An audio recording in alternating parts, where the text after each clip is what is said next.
video, I am going to walk you through how to create a date-specific campaign in AttractWell. So first we're going to start by going to campaigns and hit add. Name your campaign. So let's say I am going to be having an event and it's on June 6th and I want the emails to be set at very specific dates. Okay, so I might call this my June 6th event. And I'm going to send it by email only. You can do whatever you want. In this case, I'm using email only. And I'm going to add messages to the campaign. So day 0 is going to be the email that goes out when somebody RSVPs. And I want this to always go out immediately as soon as they RSVP. So I'm going to set it to day 0. Thanks for registering. Okay, then write your email, send or save. All right, so now all the other emails are going to be set to specific times. So I'm going to add one first so that you can see it. So maybe I want our event is in 2 days. So that one obviously has to go out on June 6th because June 4th because my event is June 6th. So I need to set dates to these instead of having it just be on day 1. Because day 1 will just be the day after they're registered, whenever they happen to register. So I need to go up here and hit on a specific date. And what's the start date going to be? So what I do is the start date is the day I'm going to start marketing this event. So a start date, if I'm going to set this up today and I want to start marketing my event today, I'm going to set today as the start date.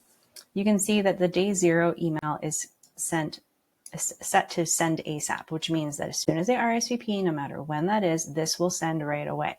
But now this one will only send on May 20th. Well, I want it to go on June 4th.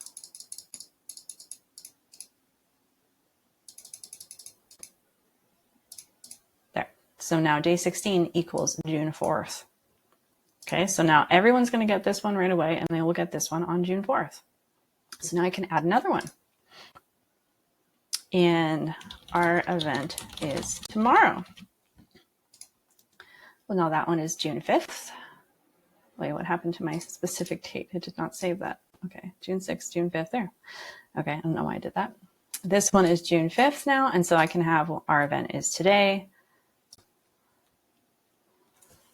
Our event is today, and maybe with details if it's a Zoom event. You can have that on there.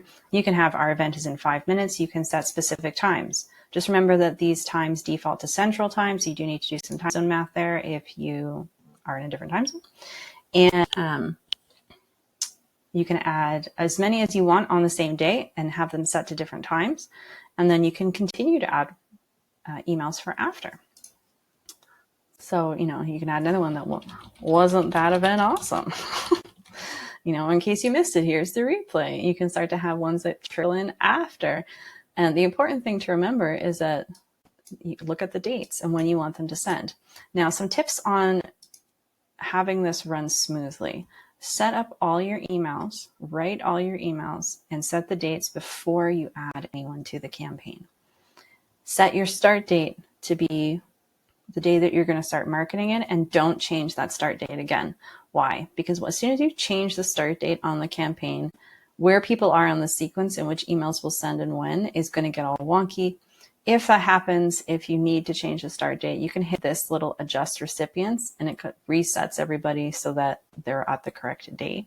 So that's what you can do in case you have to reset the start date. But I just recommend setting up your whole campaign, getting it exactly how you want it to be, and then you would just connect this campaign to whatever you're using to market your event. So if you have a page where they are opting in, entering their name and email, on the page settings, you can then connect this event. If you're using the events feature, you can connect this campaign, I should say. So the campaign will then be triggered as soon as they opt in for the event, and these emails will then send at that sequence. If you're going to use the campaign over and over, maybe it's an event you have every month, you can have an automation at the last one here that will remove them from the campaign at the end. And then for the next event, you just reset the dates to be for, July or August or whatever the next one is. So that will keep things really clean for you. But that's how date-specific campaigns work. So hopefully that was helpful for you. And please let me know what you think and if you have any questions.